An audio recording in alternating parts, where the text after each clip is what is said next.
পৃথিবীতে সবচেয়ে আকর্ষণীয় ফিউচারিস্টিক বিল্ডিং আপনি দুবাইতে দেখতে পাবেন, museum of the future. 77 metre লম্বা এই বিল্ডিং এর শেপ দেখতে একদম চোখের মতো। সার্কুলার বিল্ডিংটি হিউম্যানিটিকে রিপ্রেজেন্ট করে এবং এর মাঝখানে যে খালি স্থান রয়েছে এটি অজানা ভবিষ্যৎকে রিপ্রেজেন্ট করে। অবাক করার মতো বিষয় হচ্ছে এই শেপের মধ্যে কোনো কর্নার অর্থাৎ বিল্ডিংটির কোনো কোণা নেই, আর না কোনো column. Completely round shape building এটি।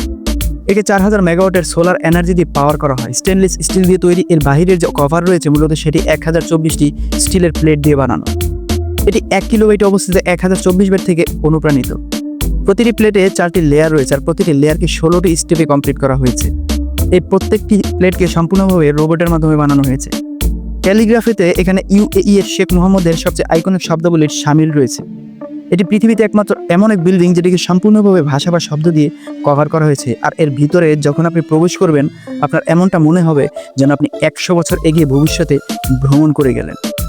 নতুন কিছু জেনে থাকলে লাইক কমেন্ট করে আপনাদের অনুভূতি জানাবেন অবশ্যই। অসংখ্য ধন্যবাদ।